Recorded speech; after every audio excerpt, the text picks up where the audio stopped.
Target education में आप सभी का स्वागत है। चलिए कमर कस लीजिए क्योंकि हम 2025 के पहले 6 तूफानी महीनों की पूरी कहानी समझने वाले हैं। और हाँ, ये सिर्फ करंट अफेयर्स की एक लिस्ट नहीं होने वाली, बल्कि एक कहानी है एक ऐसे देश की जो पूरी रफ्तार से आगे बढ़ रहा है।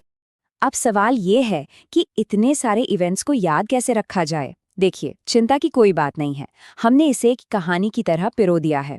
हम शुरू करेंगे साल की नींव से, फिर देखेंगे कि मोमेंटम कैसे बना और फिर देश ने कैसे नई ऊंचाइयों को छुआ। और हाँ, आखिर में एक फटाफट रिवीजन भी करेंगे ताकि सब कुछ दिमाग में बैठ जाए।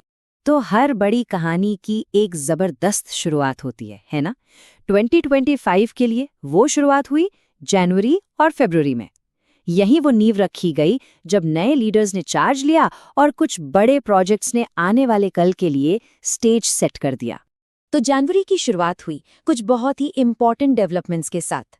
एक तरफ डॉक्टर वी नारायणन ने इसरो की कमान संभाली, और वो भी ऐसे समय में जब भारत स्पेस में बड़े बड़े सपने देख रहा है। दूसरी तरफ उत्तराखंड यूसीसी लागू करने वाला देश का पहला राज्य बन गया, जिसने एक तरह से पूरे देश में एक नई बहस छेड़ दी। तो मतलब ये सिर्फ अपॉइंटमेंट्स या पॉलिसीज नहीं थी, ये 2025 का डायरेक्शन सेट करने वाले पहले कदम थे। तो चलिए एक छोटा सा टेस्ट हो जाए। ये रहा पहला सवाल। इसरो के नए चीफ का नाम याद है ना? फरवरी का महीना ना बड़ा दिलचस्प था। मतलब एक तरफ हम अपने इतिहास को संजो रहे थे, जैसे महाराष्ट्र में समंदर के नीचे एक म्यूजियम बनाकर, और दूसरी ही तरफ आईआईटी मद्रास के हाइपरलूप ट्रैक पर भविष्य की तैयारी चल रही थी। ये दिखाता है कि भारत कैसे एक ही वक्त में अपनी जड़ों को भी मजबूत कर रहा है और भविष्य की ओर ऊंची उड़ान भी भर रहा है। और फिर इंटरनेशनल स्टेज पर एक ऐसी खबर आई जिसे आप जियोपॉलिटिकल भूकंप कह सकते हैं। सोचिए, जब अमेरिका जैसी सुपर पावर यूएनएचआरसी और डब्ल्यूएचओ जैसी बड़ी संस्थाओं से हट जाती है, तो ये सिर्फ एक न्यूज़ नहीं रहती, ये एक पावर वैक्यूम, एक खालीपन पैदा करता है। और बड़ा सवाल ये है कि इस खाली जगह को भरेगा कौन? इसका भारत जैसे देशों के लिए क्या मतलब होगा? अच्छा, अब फरवरी से एक और जरूरी सवाल। वो कौन सा राज्य है जिसने ग्लोबल कैपेबिलिटी सेंटर पॉलिसी बनाकर एक बड़ी पहल की है? देखते हैं, याद है या नहीं? तो फाउंडेशन तो सेट हो गया, अब बारी थी गाड़ी को टॉप गियर में डालने की। मार्च और अप्रैल वही महीने थे जब शुरुआती प्लान्स का असर जमीन पर दिखने लगा था और भारत ने अपनी रफ्तार पकड़ ली थी। इस साल रायसीना डायलॉग की थीम थी चक्रव्यूह, और सच कहूं तो इससे बेहतर थीम हो ही नहीं सकती थी। जरा सोचिए, आज की दुनिया एक चक्रव्यूह जैसी ही तो है। जियोपॉलिटिक्स, क्लाइमेट चेंज, नई टेक्नोलॉजी, ये सारी चुनौतियां आपस में ऐसी उलझी हुई हैं कि सीधा रास्ता निकालना मुश्किल है। ये थीम असल में इसी ग्लोबल कन्फ्यूजन को दिखाती है। चौथा, ये नंबर, ये बहुत बड़ा है। क्यों? क्योंकि भारत अब दुनिया का चौथा सबसे बड़ा वेल्थ हब बन चुका है। ये सिर्फ एक रैंकिंग नहीं है, ये देश की बढ़ती इकोनॉमिक पावर का एक ठोस सबूत है। लेकिन अप्रैल अपने साथ एक बहुत ही गंभीर तनाव भी लेकर आया। ये जो टाइमलाइन है, ये दिखाती है कि कैसे सिर्फ 10 दिनों के अंदर ही हालात बेकाबू हो गए। पहलगाम में हुए हमले के बाद भारत ने सिंधु जल संधि को सस्पेंड किया, फिर पाकिस्तान का जवाब आया। ये एक के बाद एक ऐसे कदम थे जिसने पूरे रीजन को हाई अलर्ट पर डाल दिया। अब बात करते हैं टेक्नोलॉजी की। ये एक बहुत बड़ी खबर थी। छत्तीसगढ़ में जो गैन सेमीकंडक्टर प्लांट लगाए ना, उसे सिर्फ एक फैक्ट्री समझना भूल होगी। ये आत्मनिर्भर भारत की तरफ एक जबरदस्त छलांग है। ये जो छोटे छोटे चिप्स हैं, ये 5G से लेके इलेक्ट्रिक गाड़ियों तक हमारे भविष्य की हर चीज को पावर देंगे। और सबसे बड़ी बात, इससे हमारी दूसरे देशों पर निर्भरता कम हो। चलिए, साइंस एंड टेक से एक और एग्जाम स्पेशल सवाल। भारत के न्यूक्लियर एनर्जी प्रोग्राम के लिए ये एक बहुत बड़ा माइलस्टोन था। देखते हैं इसका जवाब पता है या नहीं। अच्छा, अब हम आते हैं साल के उस पड़ाव पर जब भारत ने वाकई में दुनिया को दिखा दिया कि वो रुकने वाला नहीं है। मई और जून, ये वो महीने थे जब भारत की कामयाबी की आवाज पूरी दुनिया ने सुनी। ये जो चार्ट है, ये अपने आप में एक पूरी कहानी है। मई 2025 में भारत ने जापान को पीछे छोड़ दिया और दुनिया की चौथी सबसे बड़ी इकोनॉमी बन गया। ये सिर्फ नंबरों का खेल नहीं है, ये ग्लोबल पावर में हो रहे एक बड़े बदलाव का सीधा सीधा इशारा है। और खेल की दुनिया में तो इमोशंस का एक रोलर कोस्टर ही देखने को मिला। एक तरफ आरसीबी फैंस का सालों का लंबा इंतजार खत्म हुआ, पहली आईपीएल ट्रॉफी की वो खुशी, तो वहीं दूसरी तरफ रोहित शर्मा और विराट कोहली का एक साथ टेस्ट क्रिकेट से रिटायरमेंट, जिसने करोड़ों क्रिकेट फैंस का दिल तोड़ दिया। सच में एक युग का अंत हो गया। अब बात करते हैं एजेंटिक एआई की। इसे आसान भाषा में समझते हैं। आज हमारे फोन में जो असिस्टेंट हैं, वो हमारे दिए हुए कमांड्स को पूरा करते हैं। लेकिन कृत्रिम जैसा एजेंटिक एआई वो सिर्फ कमांड नहीं लेता, वो गोल लेता है। मतलब उसे बस ये बताना है कि क्या करना है और कैसे करना है, ये वो खुद तय करेगा। ये टेक्नोलॉजी में एक बहुत बहुत बड़ा जंप है। और फिर आई एक ऐसी घोषणा जो कह सकते हैं एक दो-धारी तलवार है। 2027 में होने वाली डिजिटल और जाति आधारित जनगणना। देखिए, एक तरफ तो इससे सरकारी योजनाओं को सही लोगों तक पहुंचाने में जबरदस्त मदद मिल सकती है, मतलब टारगेटेड गवर्नेंस। लेकिन दूसरी तरफ इसने देश में एक बहुत बड़ी सोशल और पॉलिटिकल डिबेट भी शुरू कर दी है। यकीनन इस पर सबकी नजरें टिकी रहेंगी। ये एक ऐतिहासिक पल था, खासकर हमारी आर्म्ड फोर्सेस में महिलाओं के लिए। ये सिर्फ एक एग्जाम का सवाल नहीं है, ये बदलते भारत की तस्वीर है, ये नारी शक्ति का प्रतीक है। ये नाम जरूर याद रखिएगा। और इसी के साथ हम पहुंच गए हैं साल के मिड पॉइंट पर, जुलाई। इस महीने को एक चेक पॉइंट की तरह देख सकते हैं, जहां पहले 6 महीनों के ट्रेंड्स और भी पुख्ता होते दिखे। जुलाई का महीना भी एक्शन से भरा हुआ था।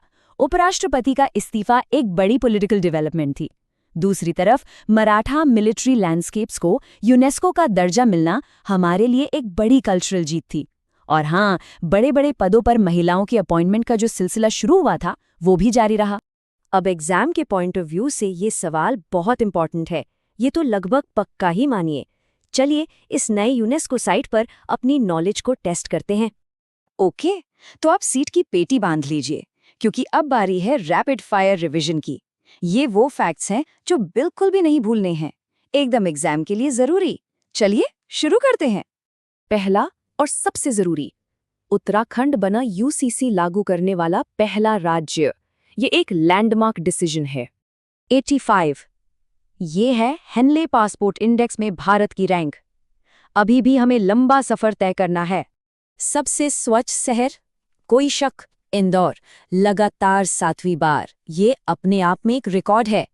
Global fire power index, Bharat के पास है दुनिया की चौथी सबसे ताकतवर सेना। ये हमारी ग्लोबल स्टैंडिंग को दिखाता है। इंजीनियरिंग का कमाल, चिनाब नदी पर बना दुनिया का सबसे ऊंचा रेलवे पुल अब ऑपरेशनल है। इसे तो बिल्कुल मत भूलिएगा। देश की पहली महिला एडीसी यशस्वी सोलंकी।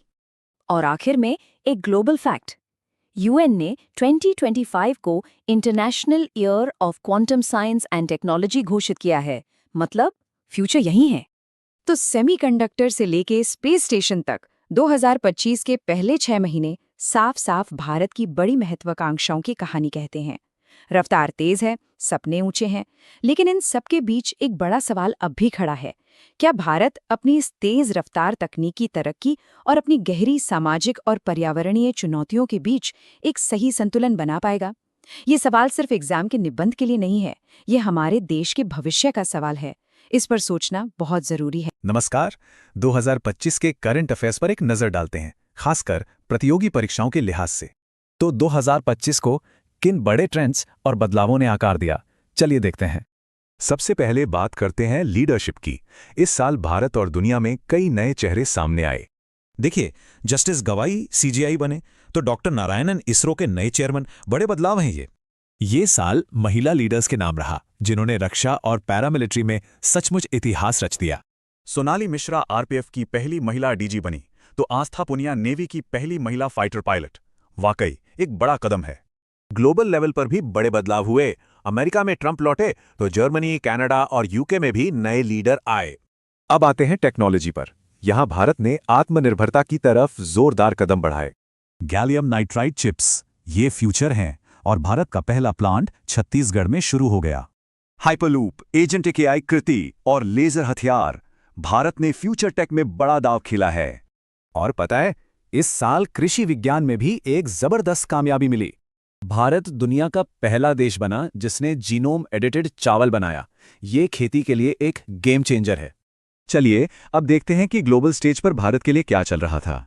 अप्रैल 2025 में आतंकी हमले के बाद भारत-पाक तनाव तेजी से बढ़ा, सिंधु जल संधि तक सस्पेंड हो गई।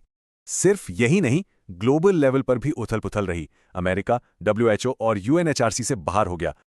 अब बात करते हैं देश के अंदर हुए बड़े बदलावों और उपलब्धियों की। एक बहुत बड़ी खबर, भारत जापान को पीछे छोड़कर दुनिया की चौथी सबसे बड़ी इकोनॉमी बन गया। उत्तराखंड में UCC जेड मोहर टनल का उद्घाटन, ये कुछ ऐसे फैसले हैं जिनका असर लंबे समय तक रहेगा। अब रुख करते हैं स्पोर्ट्स, सम्मान और कल्चर की दुनिया का। क्रिकेट फैंस के लिए एक बड़ा पल, रोहित शर्मा और विराट कोहली ने टेस्ट क्रिकेट को अलविदा कह दिया। क्रिकेट ही नहीं, चेस, एथलेटिक्स, कबड्डी, हर जगह भारतीय खिलाड़ियों ने कमाल किया। हमारी संस्कृति को भी ग्लोबल पहचान मिली। नाट्य शास्त्र और भगवद गीता यूनेस्को की लिस्ट में शामिल हुए। तो कुल मिलाकर 2025 का सार क्या है, चलिए समझते हैं। 3 बड़ी बातें: टेक्नोलॉजी में आत्मनिर्भरता, ग्लोबल स्टेज पर मुखर भूमिका और तेज डिजिटल ट्रांसफॉर्मेशन। तो सवाल यह है कि 2025 के ये ट्रेंड्स 2047 तक भारत को विकसित देश बनाने में कैसे